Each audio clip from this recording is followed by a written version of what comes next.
Hello and welcome to the Sweet Dome here. Today we're making the first episode of EA Watch.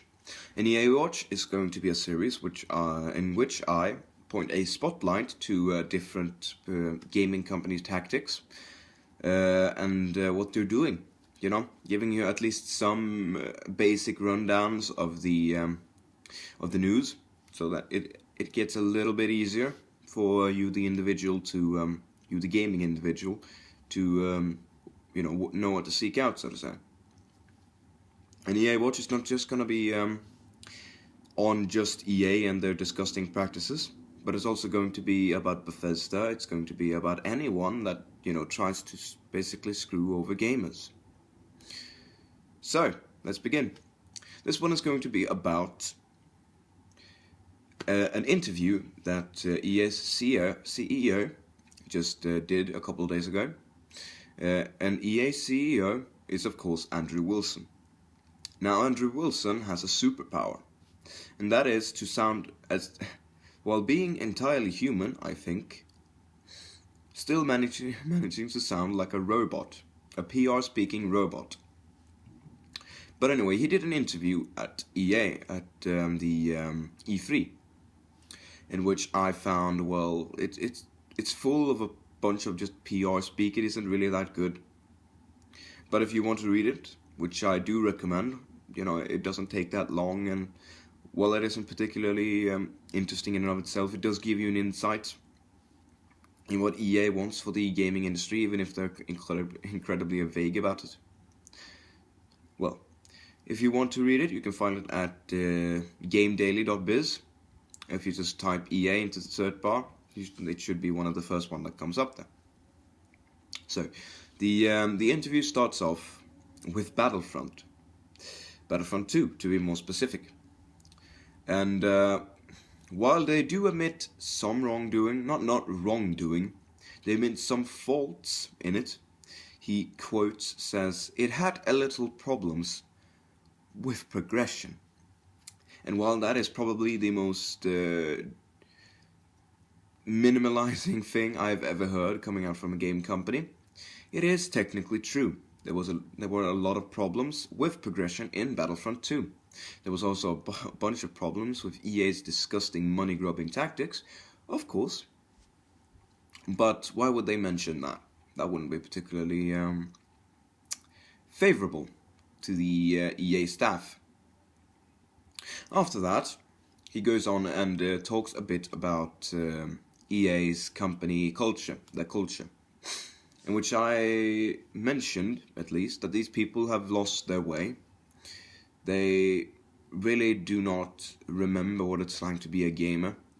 They really don't remember what it's like to make games for the fun of it. They remember what it they all they remember is the money and the income that they get from these games.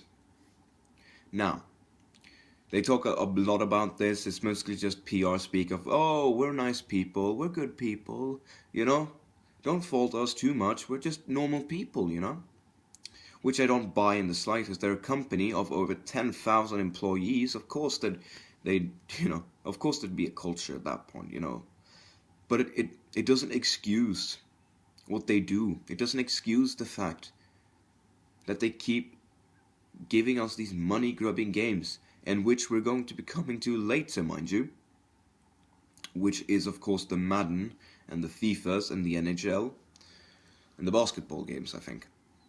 So, anyway, next to talk about Anthem. And they kind of, let's just say they discuss it a bit. They discuss it a bit generally. They mostly say that they aren't going to completely pull away from the game. They're still going to try to support it. They talk a bit about IP, the lives of, IPs.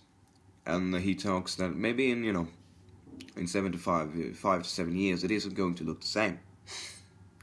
So, for the people who play Anthem, if you're lucky, and this isn't just PR speak that we're going to abandon it because it doesn't make money, if they actually, mean what they say, then you might be lucky because they might continue to support Anthem. Well, we don't know that, but we don't, not know it either. So that's good. That is one of the good things.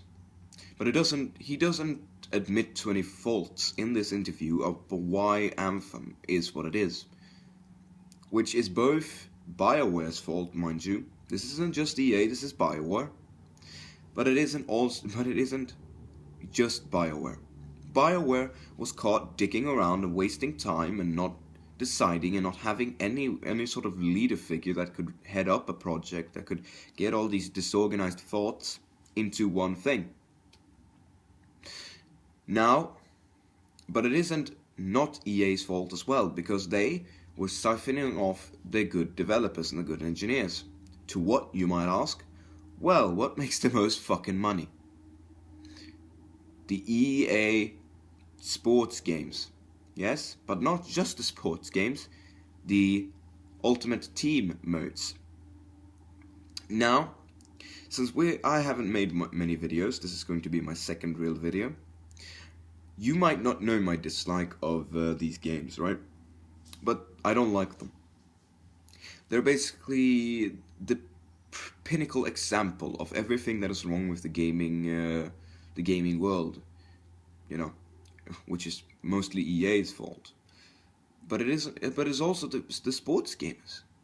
The sports gamers are so hungry for their fix of sports games that they don't even really care about the quality of these games as long as it has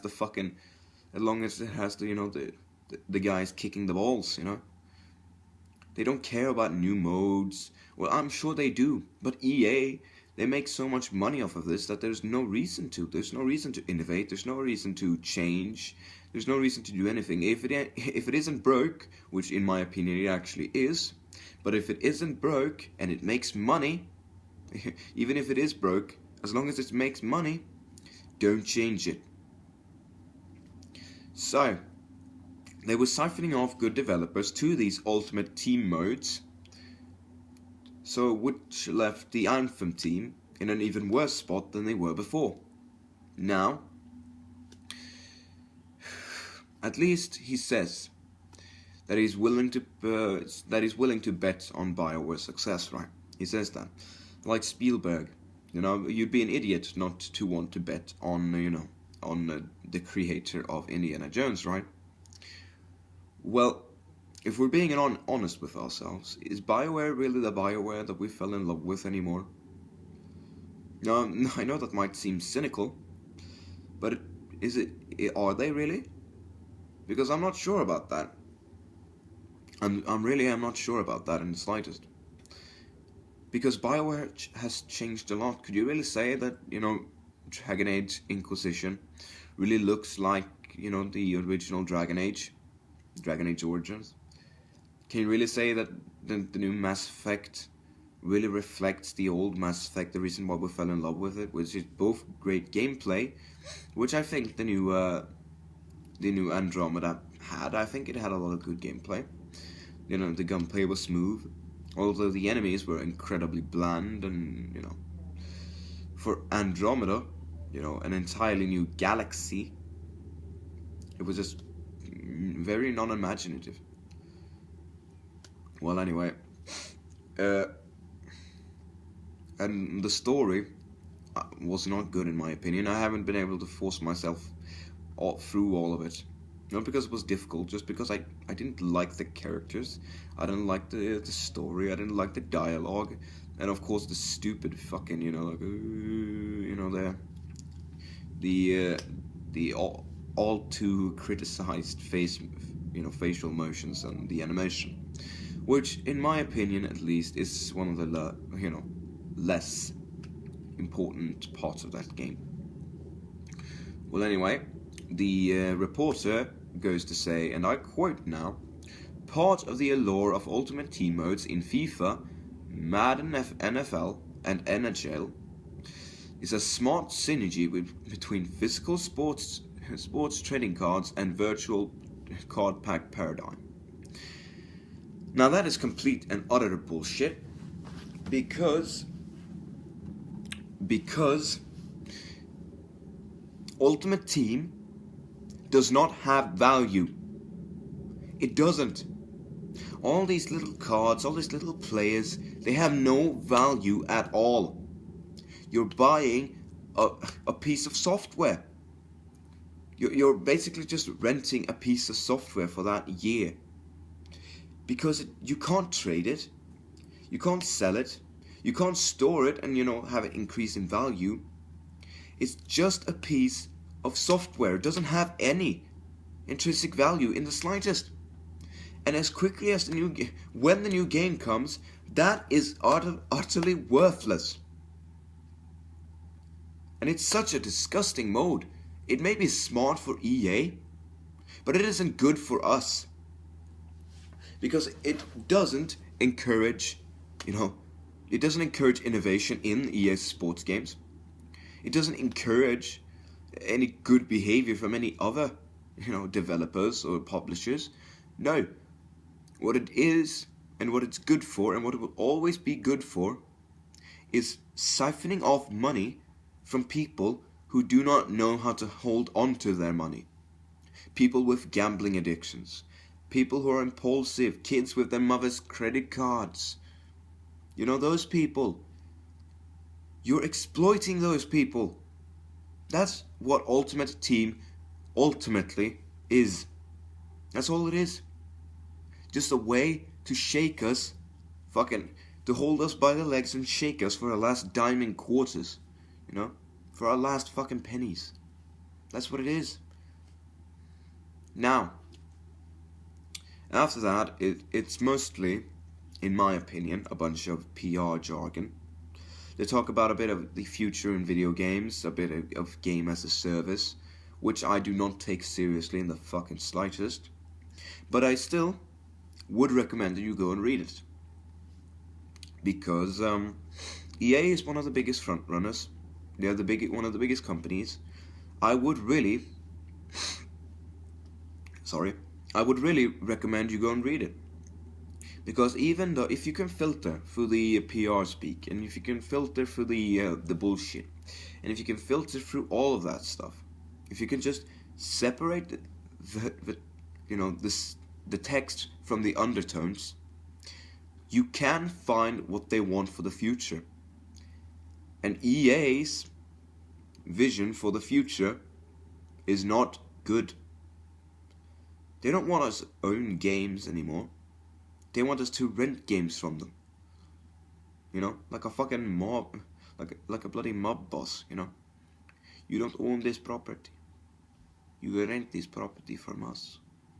That kind of stuff. Anyway, this has been the Sweeterm here.